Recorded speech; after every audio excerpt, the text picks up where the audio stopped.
Hello D students, कैसे हो आप सब। Welcome to M I chemistry classes. तो आज हम देखने वाले हैं चैप्टर केमिकल काइनेटिक्स के इम्पॉर्टेंट क्वेश्चंस। तो आपको मैं एक बार फिर रिपीट कर देता हूँ, आपको करना कैसे है। आपको पहले अपने नोट्स देखने, ठीक है। आपको पहले अपने नोट्स देखने, ठीक है, उनको पूरा रिवाइज करना है। उसके बाद मतलब नोट्स देखने के बाद आपको एक बार पूरा रिवाइज कर लेना है अच्छे से। उसके बाद ये क्वेश्चंस देखने, ठीक है। अगर आप ये क्वेश्चन कर लेते हो तो आप एग्ज़ाम में सारा ही कर लोगे, पूरा पेपर कर लोगे, ठीक है।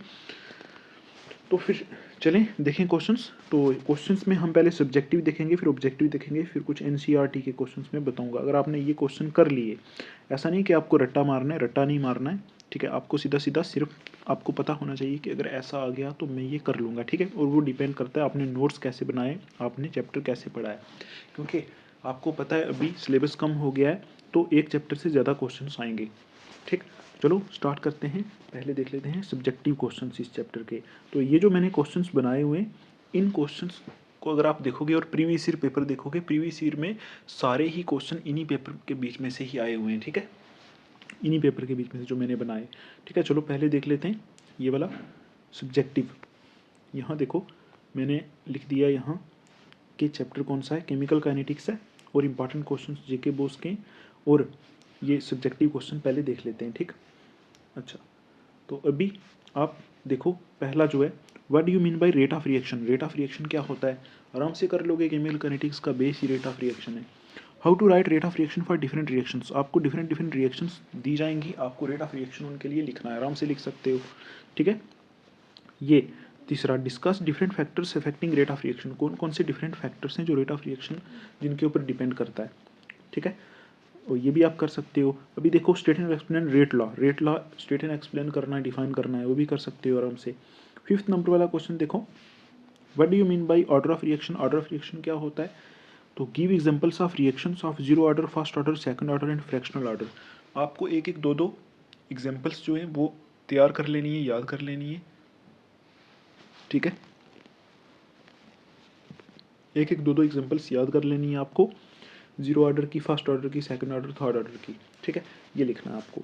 उसके बाद देखो units of rate constant for zero order, first order, second order reaction. मैंने आपको बताया था जब मैंने पढ़ाया था कि first order, second order, third order के लिए यूनिट्स कैसे निकालते हैं रेट ऑफ रिएक्शन के, तो वो आपको यहाँ करना है, आपको आते होंगे यूनिट्स निकालने, ठीक। Right a short note on molecularity of reaction. Molecularity of reaction पे शॉर्ट नोट लिखना है, ठीक है। एट्थ देखो, ये बहुत इंपॉर्टेंट है, हर बार पूछा जाता है। Right differences between order and molecularity of reaction. Order of reaction और मॉलिक्यूलरिटी ऑफ रिएक्शन में क्या डिफरेंसेस हैं, ये हर बार पूछा जाता है।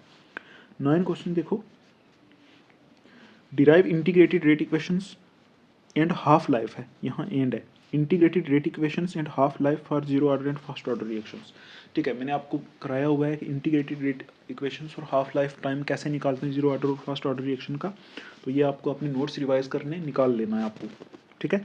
Discuss different postulates of collision theory. Collision theory के डिफरेंट पास्टुलेट्स आपको डिस्कस करने हैं, आराम से आप कर सकते हो, ठीक है। आपको पढ़ाया गया था कि कैसे कोलिजन से मतलब रिएक्शन होती है, ये होता है। What do you mean bye activation energy. Activation energy क्या होती है, discuss effect of catalyst on activation energy. Catalyst का क्या इफेक्ट पड़ता है एक्टिवेशन एनर्जी के ऊपर, ठीक, आराम से कर सकते हो। नेक्स्ट देखते हैं। तो ये छोटा सा चैप्टर है, थोड़े से क्वेश्चन हैं यहाँ से, ठीक। ये देखो 12, right a short note on effect of temperature on the rate of reaction. Temperature का क्या इफेक्ट पड़ता है रेट ऑफ रिएक्शन पे, और आपको बताया गया था कि T+10 डिग्री करके ऐसे इतना टेम्परेचर अगर करें तो रिएक्शन का रेट डबल हो जाता है, ऐसा कुछ हो जाता है। इसमें ग्राफ भी बनता है, ठीक है। वो ग्राफ वगैरह सब कुछ बना के आ जाना आप। राइट एरहनीस इक्वेशन, राइट एप्लीकेशंस, ये एप्लीकेशंस है, ठीक। एरहनीस इक्वेशन लिखनी है और एप्लीकेशंस इसकी क्या होती हैं वो आपको लिखना है, ठीक है। What do you mean bye pseudo first order reactions, give example. Pseudo first order reaction क्या होता है और इनकी एग्जांपल देनी है। What will be the effect of catalyst on rate constant. Rate constant पे कैटलिस्ट का क्या इफेक्ट पड़ता है, ठीक है, ये आपको बताना है। Derive equation of rate constant for first order and zero order reaction. Rate constant की इक्वेशन डिराइव करनी है फर्स्ट ऑर्डर और जीरो ऑर्डर के लिए, ठीक। अच्छा, how activation energy is related to threshold energy. ये प्रीवियस ईयर क्वेश्चन है, पूछा हुआ है कि एक्टिवेशन और थ्रेश होल्ड एनर्जी में क्या रिलेशन है। तो ऐसे करके ग्राफ बनाया था, ठीक है। मतलब ऐसे करके ग्राफ बना के आपको दिखाया था कि ये इतना ये होता है, इतनी थ्रेश होल्ड होती है। वो आपको ग्राफ देख लेना है, आप आराम से कर लोगे इसको, ठीक है। नेक्स्ट देखते हैं, ये हमारे हो गए सब्जेक्टिव, इसमें से इतने ही पूछे जा सकते हैं क्योंकि छोटा सा चैप्टर है। तो ऑब्जेक्टिव अभी देख लेते हैं क्या क्या आ सकता है यहाँ से। What is the order of reaction with respect to a reactant if the rate is directly proportional to its concentration. ठीक है, तो ये फर्स्ट ऑर्डर, यहाँ क्या होगा, what is the order of reaction with respect to reactant if rate is, अगर मतलब rate is directly proportional to concentration है तो कौन से ऑर्डर की रिएक्शन है, फर्स्ट ऑर्डर है, सेकंड ऑर्डर है, थर्ड ऑर्डर है। अगर आप जब चैप्टर रिवाइज करोगे ना आपको खुद पता चल जाएगा ये। नेक्स्ट देखते हैं सेकंड क्वेश्चन। तो what factor effect the rate of chemical reaction based on collision theory, collision theory के बेस पे कौन सा फैक्टर जो है रेट ऑफ रिएक्शन को इफेक्ट करता है। ठीक, कोलिजन थ्योरी पढ़ो, आराम से आप कर लोगे इसको। ठीक है, थर्ड वाला देखो, what does the half life of a reaction indicate, half life of reaction का क्या मतलब होता है। ठीक, तो आराम से कर लोगे। अच्छा, नेक्स्ट देखते हैं अभी यहाँ फोर्थ वाला, देखो which of the following is unit for rate of reaction in a first order reaction, first order reaction में यहाँ से रेट ऑफ रिएक्शन का यूनिट कौन सा होता है, रेट कांस्टेंट का। ठीक है, कौन सा ही होता है, आराम से कर लोगे। जीरो ऑर्डर रिएक्शन में देखो, in zero order reaction rate of reaction is independent of, zero order reaction में रेट ऑफ रिएक्शन किस पे डिपेंड नहीं करता, यहाँ से कर लोगे आप। ठीक है, नेक्स्ट सिक्स्थ क्वेश्चन देखो, तो what is the role of catalyst in chemical reaction, chemical reaction में कैटलिस्ट का क्या रोल होता है। ठीक है, आराम से कर लोगे। Which type of reaction mechanism involve a series of elementary reaction. ठीक है, देखो विच टाइप ऑफ, कैसा रिएक्शन मैकेनिज्म होता है जिसमें सीरीज ऑफ एलिमेंट्री रिएक्शंस होती हैं, मतलब जिसमें बहुत सारे स्टेप होते हैं, तो ये कम्प्लेक्स रिएक्शन होती है ऐसी। ठीक है, कम्प्लेक्स रिएक्शन होती है ना, ऐसी रिएक्शन होती है जिसमें बहुत सारे स्टेप यूज़ होते हैं उसके मैकेनिज्म के अंदर। ठीक है, बहुत सारी छोटी छोटी रिएक्शंस यूज़ होती हैं। ठीक, अच्छा एट्थ देखो, what is the activation energy of reaction, activation energy यहाँ से क्या होती है, आराम से कर लोगे। Which method is use to determine the order of reaction experimentally, experimentally order of reaction determine करने के लिए कौन सा मैथड यहाँ से यूज़ किया जाता है। ठीक है, तो आप देख लो इसको कौन सा किया जाता है एक्सपेरिमेंटल करने के लिए। मेरे हिसाब से तो यहाँ यूज़ किया जाएगा ये मेथड ऑफ इनिशियल रेट वाला, ये मेरे हिसाब से। आप देख लो, अगर प्रॉब्लम आती है या कोई और आंसर है या कुछ भी, आप जो टेलीग्राम ग्रुप मैंने बनाया हुआ है ना, ठीक है, ट्वेल्थ क्लास का, तो वहाँ आप मेरे से पूछ सकते हो कोई भी प्रॉब्लम है तो। इनके आंसर अगर आप बोलोगे तो मैं वहाँ इनके आंसर भी डाल दूंगा। ठीक है, अच्छा अभी 10 क्वेश्चन देखो। According to Arrhenius equation how does the rate constant k vary with increase in temperature, Arrhenius equation के अकॉर्डिंग रेट कांस्टेंट के जो है वो टेम्परेचर के साथ कैसे वेरी करता है, वो आप उसका ग्राफ वगैरह देखोगे, वो देखो तो आपको पता चल जाएगा। आई थिंक ये कुछ एक्सपोनेंशियली करता है, पता नहीं डिक्रीज होता है या इंक्रीज होता है, अभी मुझे याद नहीं है, लेकिन होता कुछ एक्सपोनेंशियली है।